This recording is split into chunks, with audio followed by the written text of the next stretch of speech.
तो गाइस अगर आपके पास में बजट बहुत ही ज्यादा कम है और अगर आप कम से कम डाउन पेमेंट करके रेनॉल्ट RXL AMT वेरिएंट लेने की सोच रहे हो तो गाइस आप इस वीडियो को पूरा लास्ट तक देखिए। तो गाइस इस वीडियो में बात करने वाला है इसके एक्स शोरूम प्राइस के बारे में, इसके ऑन रोड प्राइस के बारे में, इसके मिनिमम से मिनिमम डाउन पेमेंट्स के बारे में और इसके मंथली EMIs के बारे में। और सबसे बड़ी बात, ये गाड़ी लेने के लिए आपकी मंथली इनकम कितनी होनी चाहिए या तो आपकी मंथली सैलरी कितनी होनी चाहिए, इस बारे में बात करने वाला हूँ। तो गाइस बात कर लेते हैं अभी इस गाड़ी के एक्स शोरूम प्राइस के बारे में, इसके रजिस्ट्रेशन चार्जेस के बारे में, इसके इंश्योरेंस चार्जेस के बारे में और इस गाड़ी के ऑन रोड प्राइस के बारे में, और ये गाड़ी लेने के लिए आपकी मंथली इनकम कितनी होनी चाहिए इस बारे में। तो गाइस सबसे पहले बात कर लेते हैं इस गाड़ी के एक्स शोरूम प्राइस के बारे में। तो गाइस इस गाड़ी का जो एक्स शोरूम प्राइस है वो है 7,09,900 रुपीज। तो गाइस बात कर लेते हैं अभी इस गाड़ी के रजिस्ट्रेशन चार्जेस के बारे में। तो गाइस इस गाड़ी का जो रजिस्ट्रेशन चार्जेस है वो है 55,000 रुपीज। तो गाइस बात कर लेते हैं इस गाड़ी के इंश्योरेंस चार्जेस के बारे में। तो गाइस इस गाड़ी का जो इंश्योरेंस चार्जेस है वो है 34,000 रुपीज। तो गाइस अगर आप मान के चले कि आपका ऑथर चार्जेस जो कि है वो अगर 2500 रुपीज लगेगा तो आपकी गाड़ी का टोटल प्राइस निकल के आता है 8,01,400 रुपीज, जो कि आपका ऑन रोड प्राइस रहने वाला है। तो गाइस इस हिसाब से जो कि आपका मंथली इनकम है वो कम से कम होना चाहिए 55,000 रुपीज। तो गाइस अगर आपका मंथली इनकम जो कि है वो अगर 55,000 रुपीज है तो गाइस आप इसमें से सेविंग्स करेंगे 15,000 रुपीज का और बाकी के आपके ऑथर एक्सपेंस में जाएगा 40,000 रुपीज। तो गाइस आप ये जो सेविंग्स कर रहे हैं 15,000 रुपीज करके डाउन पेमेंट करने के लिए, बाद में आप इससे EMI भी दे सकते हैं। तो गाइस अगर आप सेविंग्स करते हैं 15,000 रुपीज करके और अगर आप इसको सेविंग्स करते हैं 6 मंथ तक तो उसके बाद में आपके पास में आता है 90,000 रुपीज। तो गाइस इस गाड़ी का जो मिनिमम डाउन पेमेंट है वो है 89,000 रुपीज। तो गाइस अगर आप इसमें डाउन पेमेंट करते हैं 90,000 रुपीज का और अगर आप इसको 9% इंटरेस्ट रेट के हिसाब से 7 साल के लिए फाइनेंस करवाते हैं तो आपका जो मंथली EMI है वो निकल के आता है 11,446 रुपीज। और वही पे अगर आप इस गाड़ी को अगर 5 साल के लिए फाइनेंस करवाते हैं तो आपका जो मंथली EMI है वो निकल के आता है 14,767 रुपीज। और अगर आप इसी को 4 साल के लिए फाइनेंस करवाते हैं तो आपका जो मंथली EMI है वो निकल के आता है 17,703 रुपीज। तो गाइस आपने जो पहले सेविंग्स किया था ये 15,000 रुपीज करके डाउन पेमेंट करने के लिए, बाद में आप इसे EMI करेंगे 5 साल के लिए फाइनेंस करके 14,000 रुपीज करके EMI कर सकते हैं। तो गाइस अगर आप सेविंग्स करते हैं 15,000 रुपीज करके और अगर आप इसको सेविंग्स करते हैं 10 मंथ तक तो उसके बाद में आपके पास में आता है 1,50,000 रुपीज।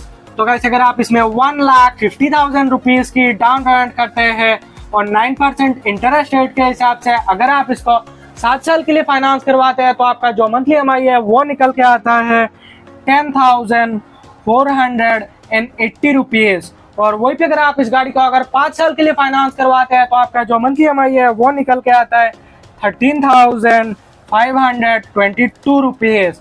और अगर आप इसी को 4 साल के लिए फाइनेंस करवाते हैं तो आपका जो मंथली EMI है वो निकल के आता है 16,210 रुपीज। तो गाइस आपने जो पहले सेविंग्स किया था 15,000 रुपीज करके और अगर आप अपने बजट को थोड़ा सा और पुश करके अगर आप इसको 4 साल के लिए फाइनेंस करवा लेते हैं और 16,000 रुपीज करके EMI देते हैं तो मेरे हिसाब से आपके लिए बेस्ट ऑप्शन रहने वाला है। तो गाइस अगर आप अपने बजट को थोड़ा सा और ज्यादा पुश करके अगर आप सेविंग्स करते हैं 20,000 रुपीज करके और अगर आप इसको सेविंग्स करते हैं 10 मंथ तक तो उसके बाद में आपके पास में आता है 2 लाख रुपीज। तो गाइस अगर आप इसमें 2 लाख रुपीज की डाउन पेमेंट करते हैं और 9% इंटरेस्ट रेट के हिसाब से अगर आप इसको 7 साल के लिए फाइनेंस करवाते हैं तो आपका जो मंथली EMI है वो निकल के आता है 9,676 रुपीज। और वही पे अगर आप इस गाड़ी को अगर 5 साल के लिए फाइनेंस करवाते हैं तो आपका जो मंथली EMI है वो निकल के आता है 12,484 रुपीज। और अगर आप इसी को 4 साल के लिए फाइनेंस करवाते हैं तो आपका जो मंथली EMI है वो निकल के आता है 14,966 रुपीज। तो गाइस अगर आपके पास में पहले से ही थोड़ा बहुत सेविंग्स है तो गाइस आप इसमें एड ऑन कर सकते हैं।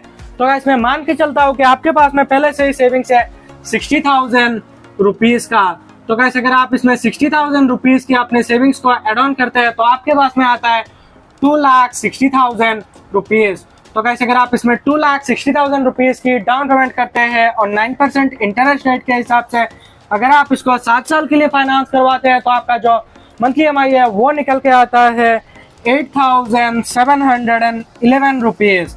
और वही पे अगर आप इस गाड़ी को अगर 5 साल के लिए फाइनेंस करवाते हैं तो आपका जो मंथली EMI है वो निकल के आता है 11,239 रुपीज। और अगर आप इसी को 4 साल के लिए फाइनेंस करवाते हैं तो आपका जो मंथली EMI है वो निकल के आता है 13,473 रुपीज।